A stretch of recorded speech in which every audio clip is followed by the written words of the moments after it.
que anunciam na TV.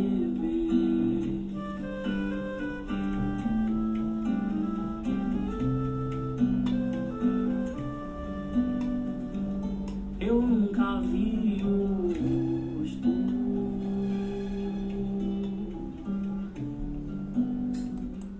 Não desatar. Boa tarde. Boa tarde, boa noite para o nosso convidado.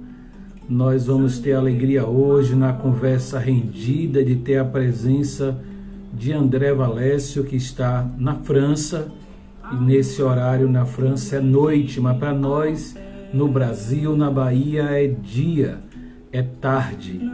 E nós estamos iniciando com uma canção fantástica que traz de qualquer modo toda a intenção do que nós vamos estar trabalhando hoje. A música diz assim: velejo aí, velejo lá, que o meu navio não é mais negreiro não. Nunca vi, eu quis provar aquela liberdade que anunciavam na TV. Eu nunca vi o rosto, não desataram as minhas mãos.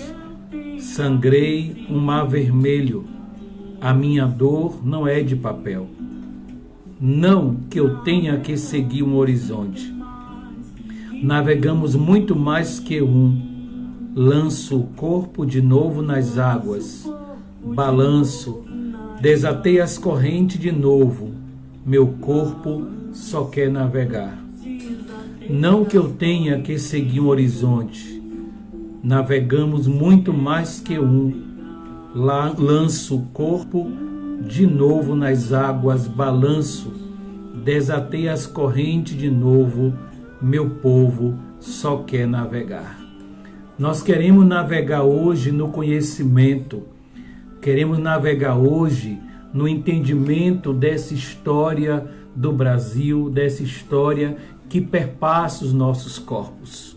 E hoje a conversa rendida traz para mim e para você mais uma reflexão fantástica, que é você pensar a partir da nossa temática, que nós vamos comunicar a você, que nós vamos viver com você, que nós vamos tecer com você, que é justamente povo de santo, povo indígena.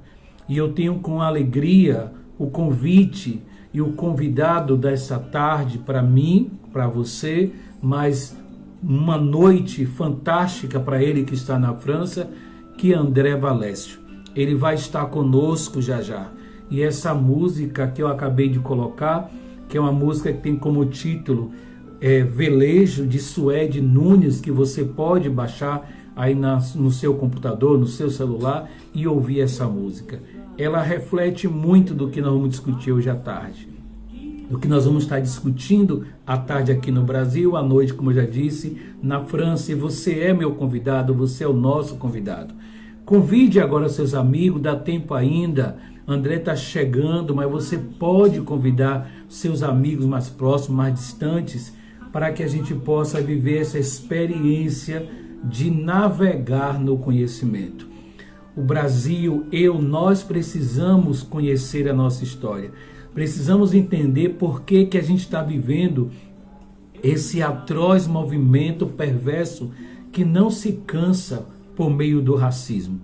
O racismo que mata índio, o indígena, melhor dizendo, o racismo que insiste em matar a população negra de diversas formas. Nós estamos mexidos nos últimos dias com os últimos acontecimentos, com a morte de George, com a morte do menino que foi morto, na verdade, quando aquela senhora deixa ele sozinho no elevador, e tantos outros corpos nas periferias desse dia de hoje no Brasil, que amanheceu com mais um corpo na periferia, na avenida, como diz a música Carne, que é a carne muitas vezes mais barata, que vai para debaixo do plástico.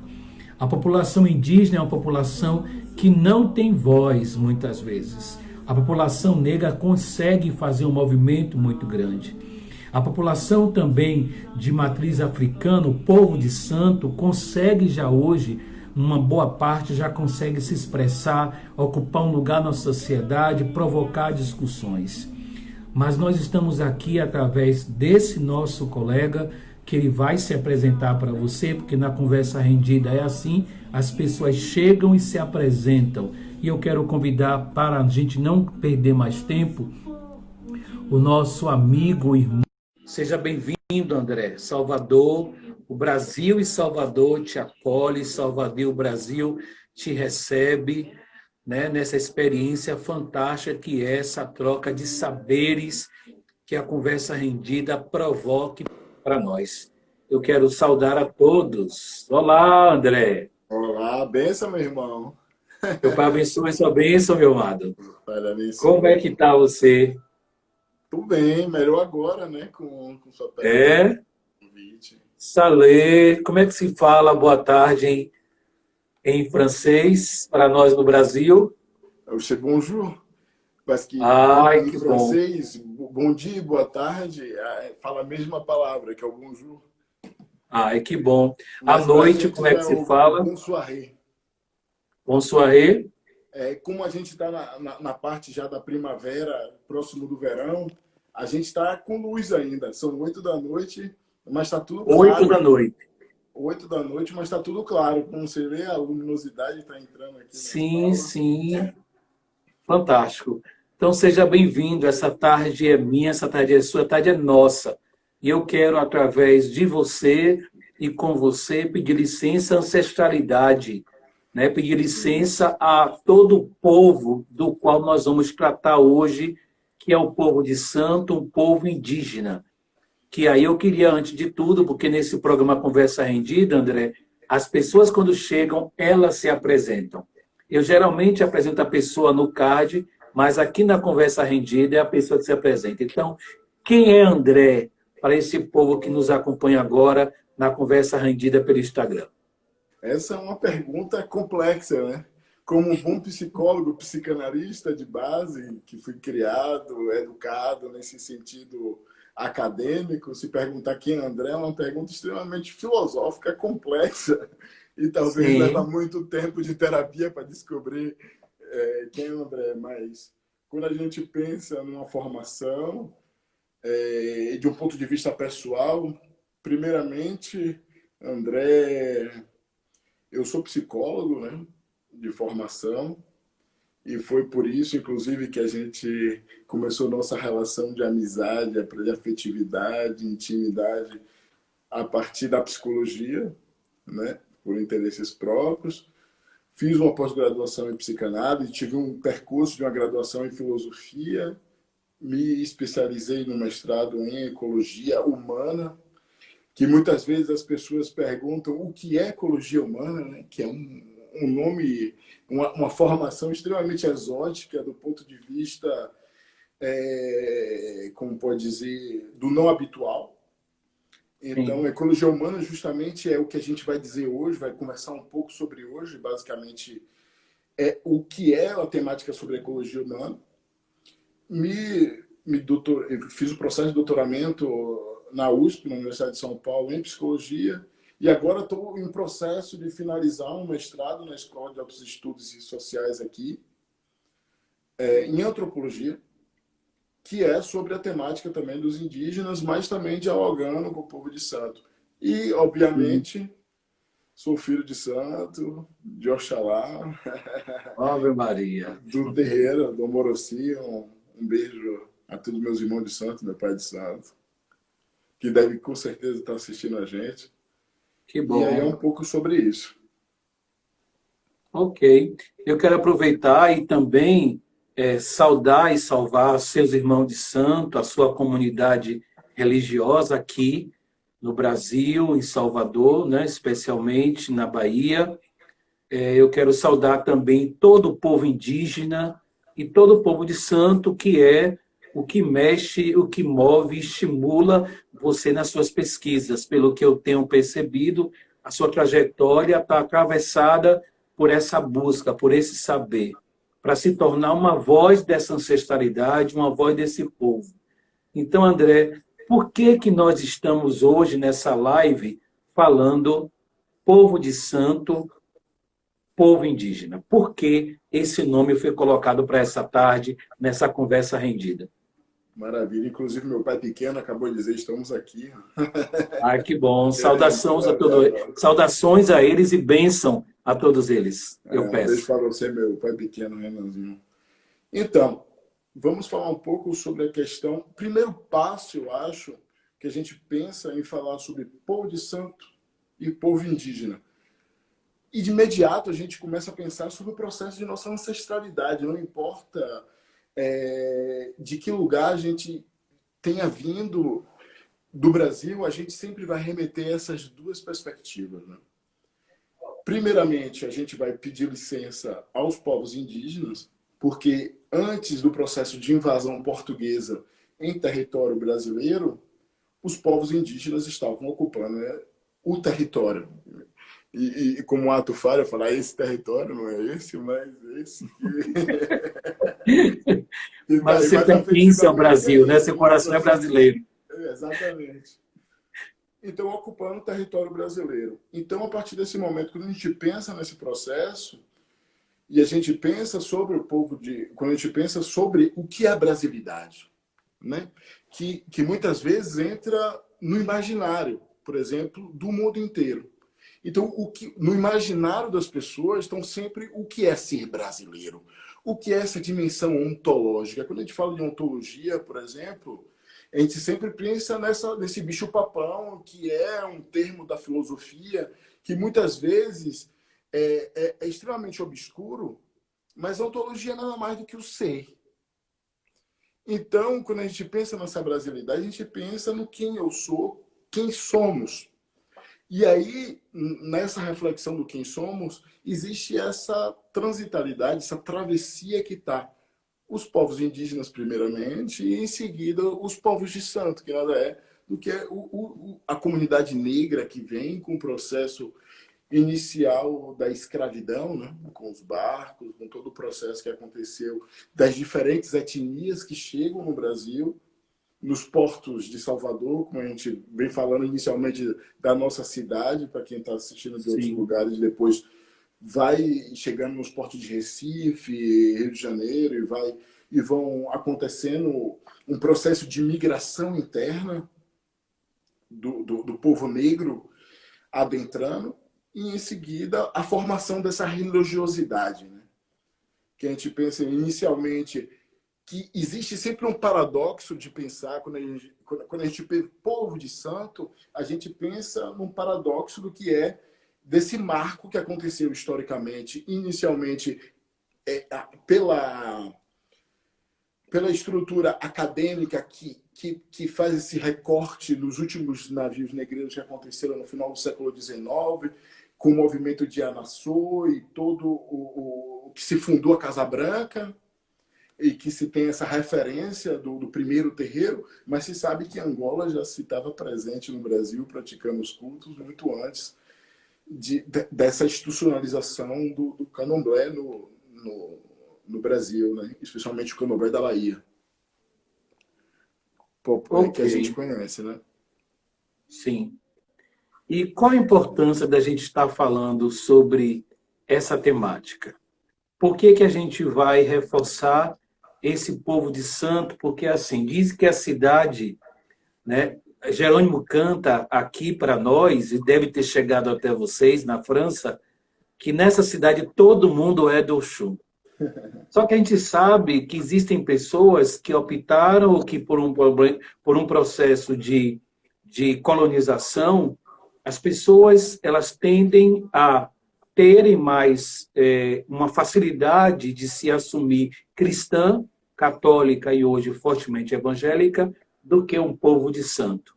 Sim. O que é, André, hoje, para um povo que reconhece sua ancestralidade, se assumir enquanto povo de santo? O que é que isso representa? Então, né?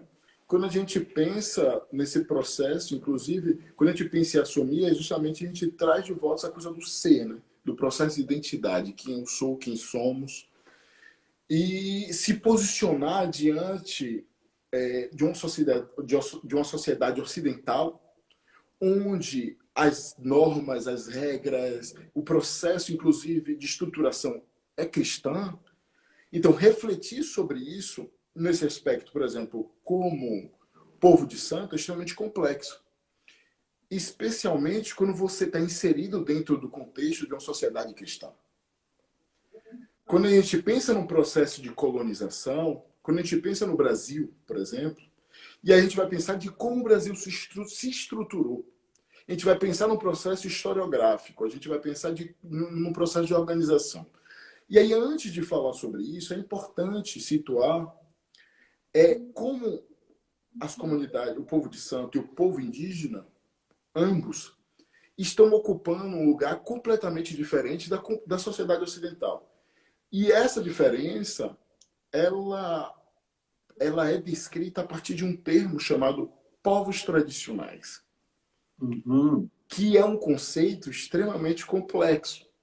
Por que extremamente complexo? Porque a gente parte da dimensão de tradição de uma perspectiva ocidental. A gente vai refletir tradição a partir do tempo, de uma dimensão temporal. Então, quando a gente pensa, por exemplo, o que é um restaurante tradicional? É um restaurante que tem muitos anos aberto.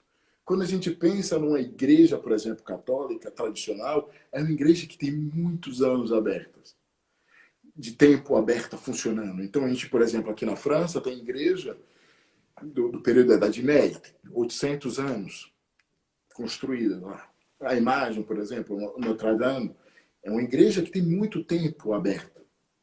Então, a gente pensa a tradição a partir da dimensão temporal.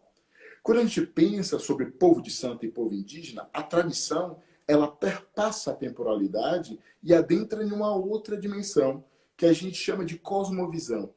E essa cosmovisão que a gente pensa, que a gente fala sobre tradição, é a relação de construção identitária, subjetiva, cultural, de uma relação com a natureza. Então, o povo indígena, o povo de santo, pescadores artesanais, ribeirinhos, eles constroem sua sociedade, sua cultura a partir de uma relação direta com a natureza. E é por isso são consideradas comunidades tradicionais. Então, pois não, pode falar. Pode falar, fale você, pode continuar. Então, a partir desse momento, quando a gente fala sobre essa tradição, sobre essa construção identitária, que perpassa sobre uma relação com a natureza, já existe um hiato, um buraco gigantesco entre a cultura ocidental e a cultura dos povos tradicionais. Sim. Por quê? Porque a base da cultura ocidental, ela é kantiana e cartesiana. Vai dizer o quê? Que nós precisamos dominar e controlar a nossa natureza. O homem, ele não se relaciona com a natureza, ele domina a natureza. E a consequência disso, estamos agora. Estamos numa crise sanitária enorme e que o homem acredita, e começa várias teorias das conspirações, de que acredita que o homem criou em laboratório uma doença que está dentro da natureza por uma falta de equilíbrio. E isso não é fala minha, os indígenas têm falado sobre isso. A consequência de uma violência, desse desequilíbrio, de uma tentativa de dominação da natureza, gera esse tipo de desequilíbrio, que a natureza vai responder imediatamente. Não é por acaso que essa patologia, não é por acaso que o coronavírus apareceu, que o Covid apareceu. Essa é uma consequência de um processo de capitalismo, um processo de consumo desacerbado e desequilíbrio que nossa sociedade vem enfrentando nos últimos 200 anos. Né? Inicialmente, o processo de revolução industrial, ou antes até. Muito difícil de determinar isso.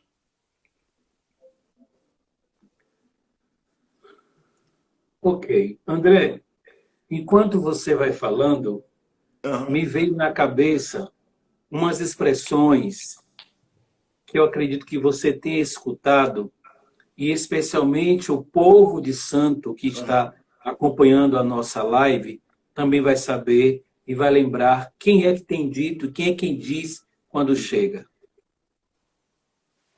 A água é viva ou é morta? A água é viva ou é morta? Por cima do medo, a coragem. Geralmente os caboclos, quando se manifestam, eles geralmente perguntam à população que está diante dele, a água é viva ou morta? E as pessoas, e nós respondemos, é viva. Porque a natureza é viva.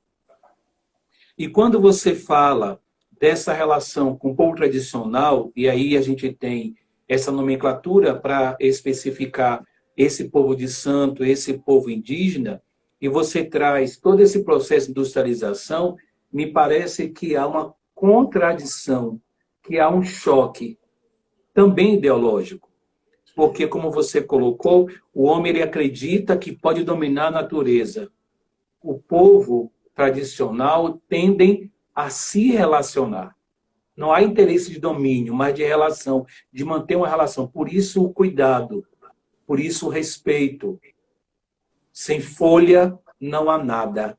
É assim que diz a canção? Sem folha não há nada. E como é que tem sido para você, na academia, que é um espaço em que é preciso provar o saber, e é preciso que esse saber perpasse por toda uma exigência, e você ousa levar esse saber tradicional, assim que eu posso chamar, para a academia. Como é, primeiro, para André lidar com isso? Que Dentro da academia. Eu acho que você fez a pergunta que tocou na minha ferida existencial. Parece que a gente combinou e você foi fazendo. Rapaz, agora você pegou pesado. Então, quando você toca nesse aspecto, tem várias dimensões. A primeira é da psicologia, a segunda da antropologia, a terceira da Universidade Brasileira e a quarta da Universidade Francesa. São coisas completamente diferentes que transitam dentro dessa lógica, sobre esse conhecimento. Mas, incrível que pareça, nós quatro estamos marginalizados. Estamos sempre marginalizados. E o questionamento é, isso é ciência? Como se a ciência fosse algo, não fosse o processo metodológico, não fosse a estruturação do saber, não fosse o processo de verificação, de empirismo, da construção do conhecimento. O científico é apenas aquele mensurado que a gente pensa do positivismo, do clássico, da ideia da matemática, da física, da química. E a partir disso, você ocupa esses lugares marginalizados. E aí, dependendo de onde eu ocupo, por exemplo, na minha formação, eu acho que, por exemplo, na USP, no meu processo de doutoramento na USP, nunca foi bem visto. A USP não aceita isso. Assim, o processo ganhar bolsa, incentivo à pesquisa. E assim, no meu processo de seleção, da minha primeira seleção, fui reprovado de uma forma extremamente violenta. E foi um processo de exclusão claramente, assim. Foi um movimento, inclusive, eu não entrei... E essa é uma crítica à universidade em si, que é o processo de violência, de violentamento que você vai sofrendo aos poucos. E como a violência ele é uma relação de poder muito forte, você não pode bater de frente, confrontar. Inicialmente, quando você está nessa posição de subalterno, né? De querer entrar, porque está estruturado. E as consequências estão aí, cada vez mais evidentes, com burnout e inúmeros processos de patologias em decorrência do processo de pós-graduação. E depois aqui, quando eu entro na escola de altos estudos, extremamente elitista, né? Um lugar onde imigrante não entra, não adentra. Então, o que é que você está falando? E aí tem dois aspectos. Se você fala de indígena, dentro da escala de indígena, se você fala de índio de Amazônia, é uma coisa. Se você fala índio de Nordeste, é outra coisa. E se você fala índio de semiárido, é outra coisa. Então, tem escalas de preconceito e exclusão dentro da estrutura indígena. E povo de santo está sempre no lugar do exótico. porque está na posição do movimento, muitas vezes discutido, do movimento negro, que está sempre nessa posição de enfrentamento, e do povo indígena da Amazônia, tem a proteção da floresta, porque a floresta é mais importante do que o povo. Desse ponto de vista, é mais importante. E aí é justamente nessa lógica. E como você fala das águas, é interessante pensar, e aí com o processo identitário de afirmação, é incrível como a gente está sincronizado. Eu vou contar uma mitologia indígena para elucidar exatamente como se estabelece essa diferença cultural que a gente está inserido. Então, por exemplo, o nascimento, todo mundo conhece o Rio São Francisco. Então, eu vou contar o mito do Rio São Francisco. Como o mito nasce no Rio São Francisco. Primeiro, o Rio São Francisco foi batizado a partir dos portugueses, e o nome do São Francisco para indígenas se chama Opará. Então, o Rio Opará. Então, o Rio Opará, ele nasce de uma relação. Na verdade, o que acontece? Um povo indígena que provavelmente está situado na região de Minas Gerais, no período que ninguém sabe, anteriormente ao nascimento do rio.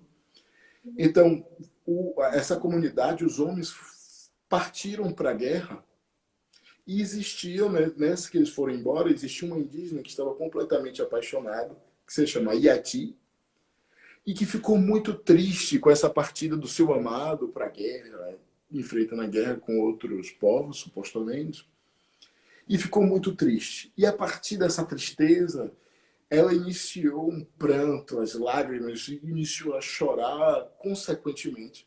E essas lágrimas dela foram transbordando e criando cânions e percorrendo e adentrando na região do Nordeste, partindo do Sudeste, adentrando supostamente o Nordeste, até adentrar o mar. E a partir daí nasce o Rio Opará. Então, dessa relação amorosa de uma guerra, de uma relação amorosa entre dois indígenas sem etnia, estabelece esse grande rio provedor de fertilidade, provedor de uma região que supostamente, sem a presença do rio, jamais existiria. Então, dessa relação, o rio, ele não é apenas o rio, ele é o indígena, porque ele nasce dessa relação entre dois indígenas. Então, essa mitologia não é apenas um conto fantasiástico que faz com que pense que é algo subjetivo. Não, é real. Os indígenas sabem que o rio Opará, supostamente o São Francisco, é um indígena. E a partir daí, existem todas as relações que estão nessa dimensão subjetiva e também direta com os encantados que estão presentes no rio. Então, toda a cosmologia e de construção de identidade, subjetividade, organização social, parte dessa relação com o rio. Uhum. Que é algo que, às vezes, a gente não para pensar e não tem a mínima ideia porque nossa cultura perpassa por uma outra lógica. Sim. E Vá, fale. Não, pode falar. Por favor, conclua. Não, era exatamente isso. Ok. Que é exatamente essa diferença, que o povo de santo também possui essa mesma lógica. Que é essa diferença, que é a relação direta com a natureza. Essa concepção de cultura e natureza que é separado pela cultura ocidental, inclusive pela antropologia de gabinete, para alguns, cada um que se proteja pela minha crítica e pontualidade que eu estou fazendo, cada um que se proteja pela sua sustentabilidade do processo ocidental, que se apropria da antropologia do conhecimento para a dominação, que é uma das ferramentas, Guattari já demarcava isso, também vem separando esses dois lugares. Então, você está me dizendo que há toda uma estrutura, inclusive na academia, que é capaz de excluir esse saber que está no coração desse povo. Mas também me chamou a atenção, enquanto você falava, quando você dizia assim, dentro dessa perspectiva, a floresta é mais importante do que as pessoas. Uhum. Você falou que para uma certa estrutura nesse país, o povo de matriz africana, o povo de santo, é um povo exótico. Uhum. Em alguns momentos, é importante ter esse povo. Mas não queremos esse povo, porque esse povo não faz ciência. Uhum. Só que a gente sabe que, muitas vezes, essa mesma ciência ela vai para esses espaços, bebe desse lugar, usa desse lugar, traz o saber, transforma esse saber numa outra estrutura e ignora essa fonte. Às vezes vai buscar o saber nessa mulher, né, que eu tenho muito respeito à ancestralidade dessas mulheres de axé, especialmente, essas mais antigas, que não eram letradas, como dizia minha avó, no banco da academia, mas de uma sabedoria, de um saber que ultrapassa esses saberes que a gente chama acadêmico. E você ousa levar toda essa estrutura desse saber para a academia. E aí vem a segunda provocação dentro dessa linha, que é o que é que, de fato, André tem pesquisado na sua trajetória acadêmica, do doutorado, do mestrado, e que traz, de uma forma ou de outra, em que momento é que esse povo de santo, esse povo indígena, entra com todo esse desafio que você já apresentou, esse povo conseguiu entrar ou não nos seus estudos, no seu processo de doutoramento e de mestrado? Maravilha, essa é uma excelente pergunta. O que é exatamente o que eu tenho feito, na verdade, que o grupo tem feito, né? Porque eu não trabalho sozinho, né? Na verdade, existe um movimento, uma mobilização. O Laboratório de Etnopsicologia de Ribeirão Preto, em São Paulo, tem um laboratório aqui coordenado pela professora Bárbara Luchevics, tem a UNEB, a universidade lá em Paulo Afonso, com um grupo extremamente mobilizado, com pessoas que são extremamente empenhadas, com Juraci Marques, com Paulo Alfredo, com Dorival, com Carlos Leandro, com um grupo de pessoas, com a Issa, com o pessoal que tem se mobilizado e que tem trabalhado durante muito tempo dentro da universidade e que tem enfrentado justamente esse processo de exclusão e tem criado voz para que as comunidades possam falar sobre isso, né? Não só de um ponto de vista enquanto político, mas também enquanto teoria. E o que é que a gente faz? Então, a lógica, especialmente do que eu tenho feito, eu tenho relacionado dois aspectos. Um aspecto político, que não tem como tirar o aspecto político. A gente acorda, abre os olhos, está inserido dentro da política. Principalmente por povo de santo e povo indígena que relaciona com terra. O problema com terra é um problema colonial no Brasil. Um problema colonial que todos os políticos se passaram, prometeram, mas ninguém resolveu. Todos prometeram. Inclusive os últimos que supostamente seriam o que iriam transformar, não transformaram. E gerou essa lacuna que estamos agora sofrendo esse problema. Então, a partir desse momento, a gente pensa o que acontece. Então, quando a gente pensa de comunidade tradicional, a gente pensa em natureza. Então, o que acontece? Povo de santo, povo indígena, tem uma relação direta com a natureza, especialmente com o seu território. Uhum. Terra, território, é identidade, é subjetividade. Imagine o que acontece.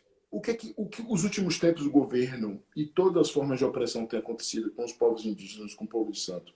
Se apropriaram dos territórios.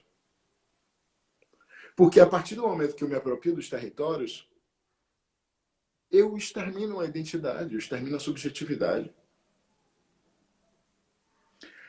A ferramenta, se eu utilizo como mão de obra escrava, se eu insiro dentro do processo social, se readapta. Viveiros de Castro já descrevia, quando ele citava padre Antônio Vieira, que chamava os índios de, como chamava, daquela árvore, de muta, que você corta, corta, corta, corta, transforma, cria uma paisagem, em 2 meses ela já está grande de novo e toma a sua base inicial.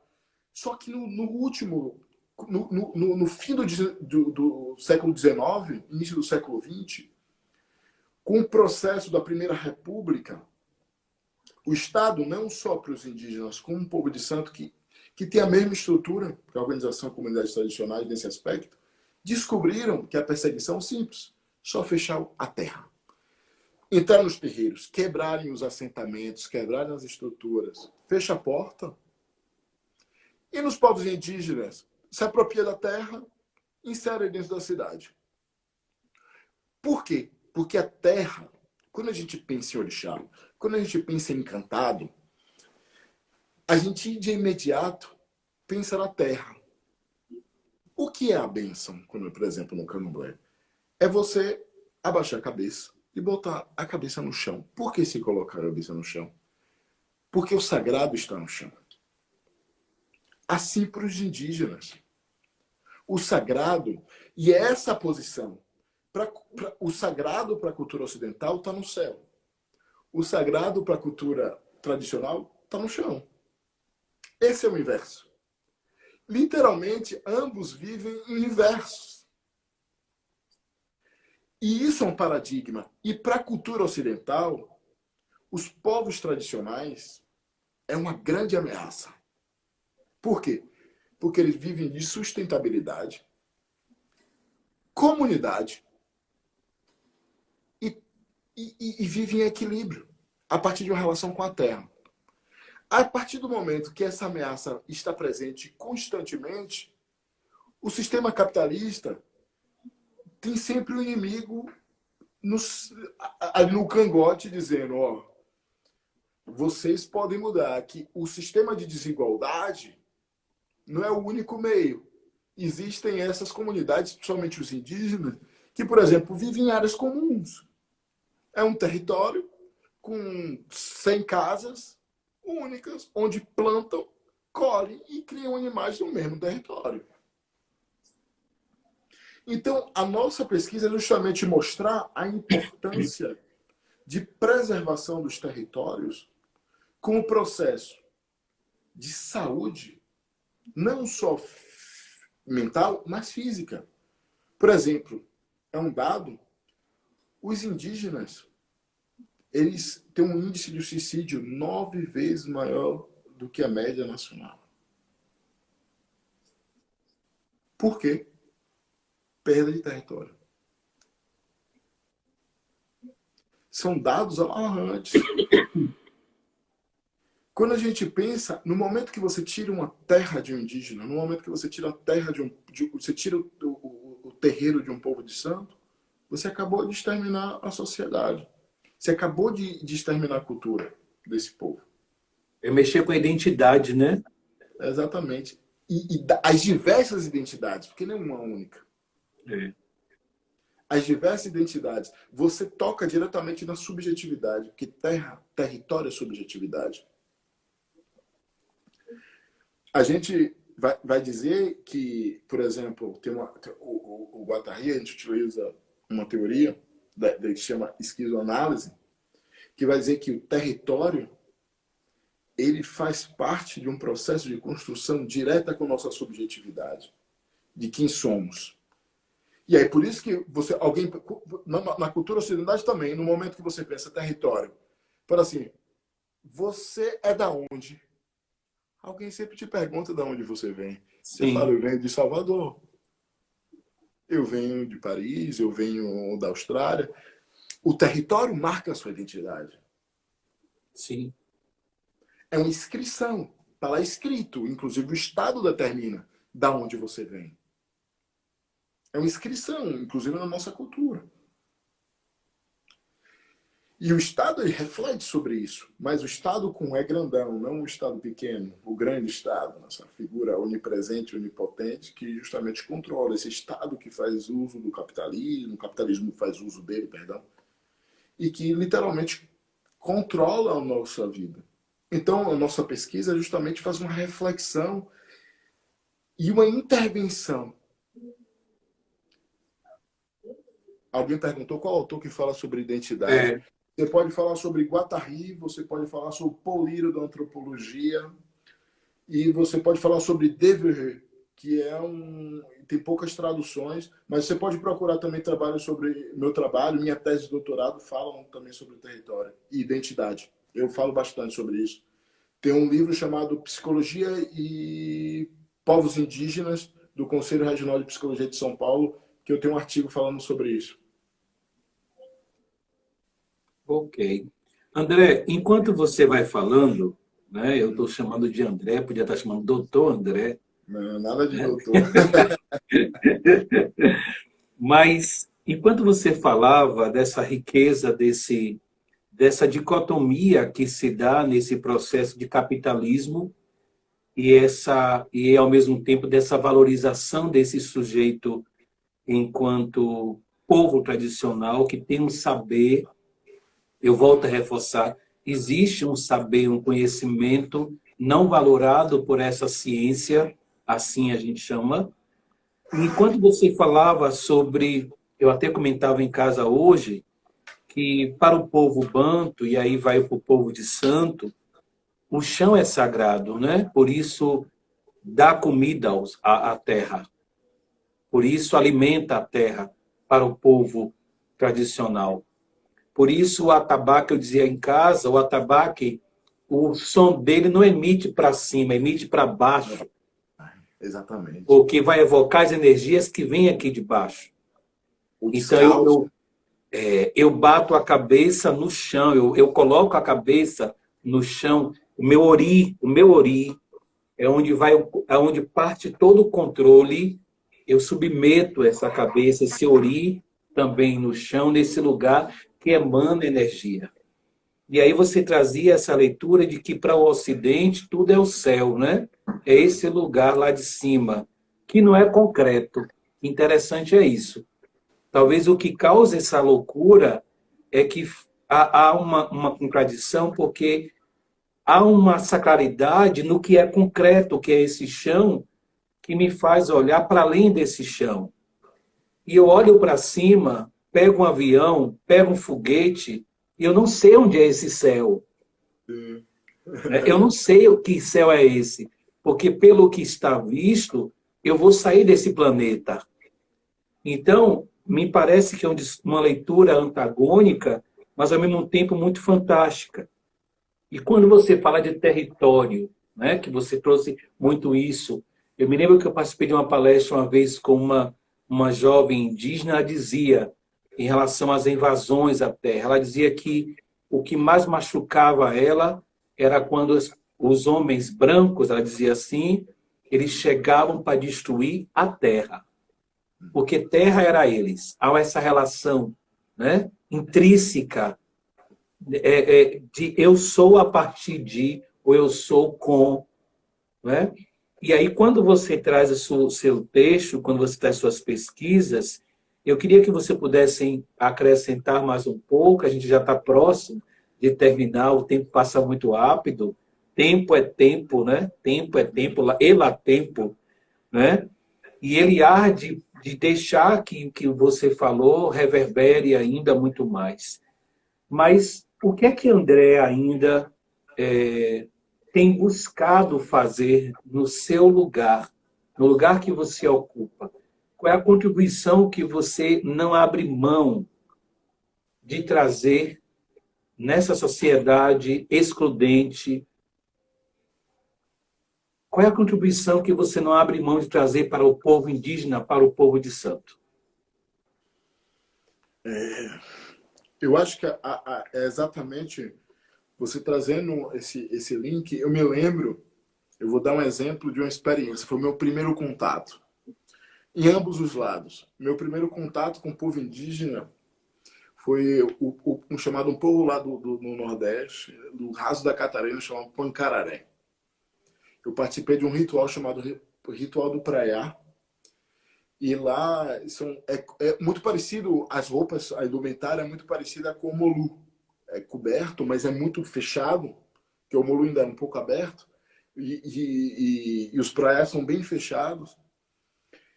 E eles dançam o toré e batem o pé bem forte sobre a terra. Bum, bum, bum.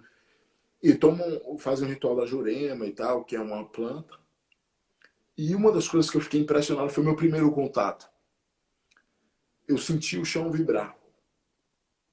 Literalmente eu senti o chão vibrar. E nesse vibrar do chão, eu senti, você fica descalço, você sente que algo em torno disso vibra com você. E meu primeiro contato com o povo de santo também foi no semiárido. Minha trajetória subjetiva, acadêmica, pessoal, passa pelo semiárido. Foi o terreiro de Mãe Neta. E também, a minha primeira impressão foi um ritual de Exu, um sacrifício para Exu. E eu via nesse sacrifício o sangue entrando no chão e sugava inteiramente. O chão comia o sangue. E ambos os lados, e o grande representa, você vê a imagem da terra, do território, como lugar do sagrado. Então, nesse aspecto, em nenhum momento eu abro mão, enquanto ativista de ambas as causas, da importância de proteção do território, mas não só de um aspecto das duas comunidades, mas de uma dimensão planetária. Existe uma teoria chamada antropoceno, que é uma teoria, na verdade, eu não me recordo exatamente o nome do autor, ele ganhou um Nobel de Química, é o Krausen, eu acho, Krausen. Ele ganhou um Nobel de Química sustentando a ideia de que o homem, nos últimos tempos, se tornou uma força geológica capaz de transformar e de impactar o pensamento, transformar uma força geológica, transformar o ambiente. Inclusive, por exemplo, isso está relacionado com a transposição do Rio São Francisco, relacionado à construção de hidrelétrica, relacionada à exploração mineral, exploração de ouro, por exemplo, quando você pensa na Amazônia, na exploração inteira de minerais e das fotos de Sebastião Salgado, de quilômetros abaixo, é uma representação dessa força geológica. E que isso geram consequências inestimáveis para esse planeta. Um pouco do pensamento de Gaia, da teoria de Gaia, de que o planeta é uma força viva. Então, a partir desse momento, a ideia é justamente de sustentar uma tese de que a Terra ela é viva, ela é fundamental para a subjetividade dessas comunidades. Elevar a Terra para essas comunidades é literalmente gerar um genocídio generalizado para as comunidades tradicionais. A partir do momento de que todo o Estado ele elimina e autoriza, por exemplo, o que está acontecendo atualmente no governo Bolsonaro, de tentativas desmedidas com o PEC 215 de aprovação, de liberação de território indígena, de área de proteção ambiental total para exploração mineral, para exploração de agropecuária. Isso vai gerar consequências inestimáveis. Eu não falo só do Brasil, mas do mundo inteiro, nos Estados Unidos com exploração mineral, na Guiana Francesa com a montanha de ouro que estão explorando. Isso vai gerar consequências muito pior do que o coronavírus. Isso é uma questão de tempo. Então, a partir do momento de que as pessoas acham que proteger povo indígena e povo de santo, que supostamente, como a palavra do Bolsonaro disse, o quilombola são vagabundo preguiçoso, que isso é uma consequência somente disso, não. É uma questão de saúde pública. A partir do momento de que não proteger, é simples. A natureza responde de forma brilhante. Doença, terremoto, maremoto e todas as catástrofes naturais. É simples. É a frase clássica que a gente aprende no dia a dia, no candomblé.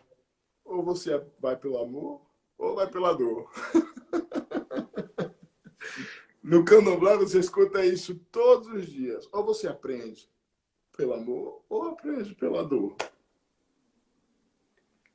É um pouco sobre isso. André, nós temos 6 minutos para nós concluirmos aqui, né? Inconcluímos nossa live, porque ela vai provocar, ela provoca esse saber, as pessoas poderão depois entrar no nosso Instagram e ouvir de novo e acompanhar de novo essa informação.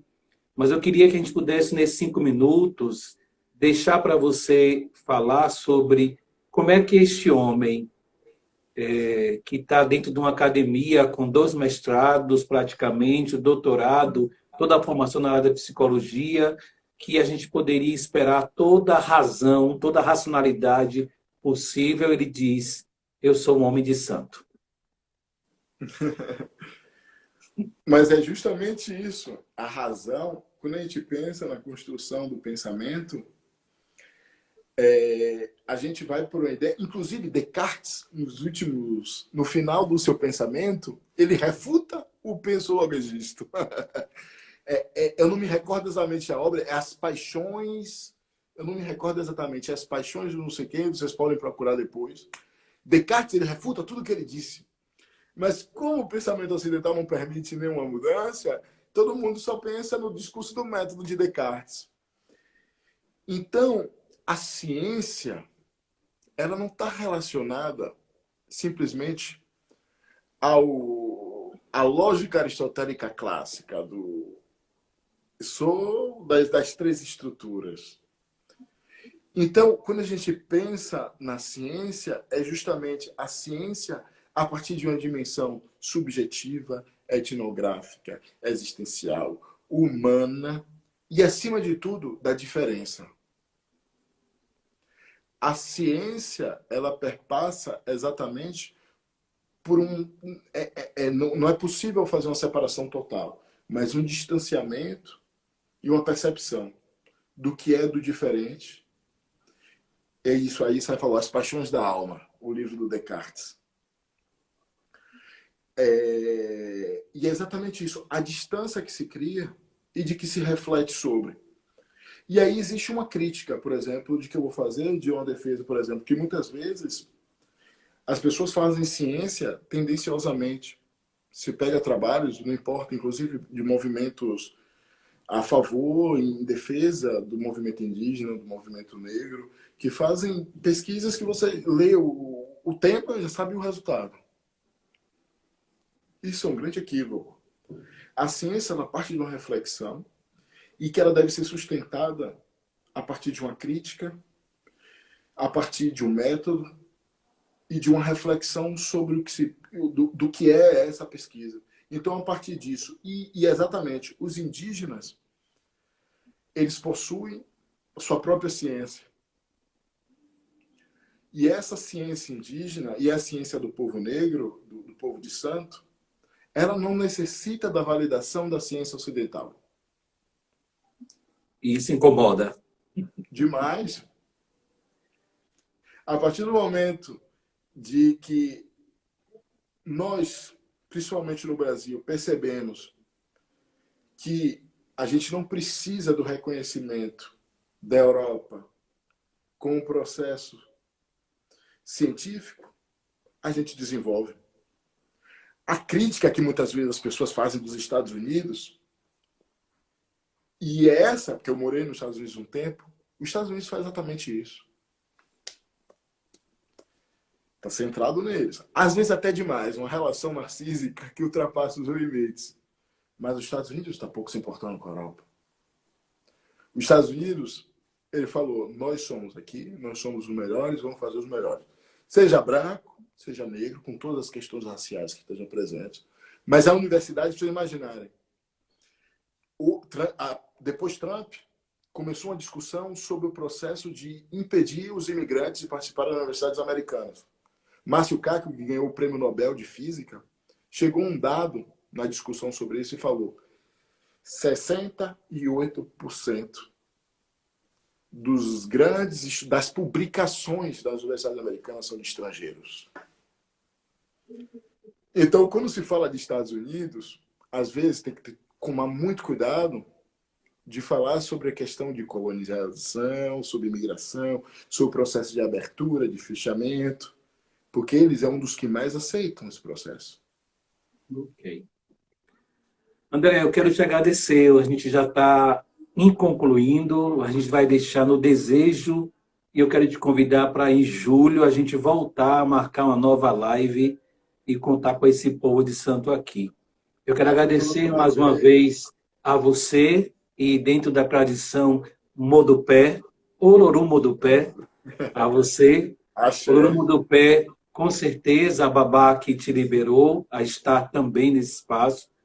Eu quero agradecer a toda a ancestralidade que celebra esse momento do povo indígena, do povo de santo. Quero saudar mais uma vez seus irmãos de santo, seu babá, também quero saudar ele. Agradecer a todos e todas que estiveram conosco e dizer que, naturalmente, eu lhe convido para, em julho, nós estarmos com a nova live.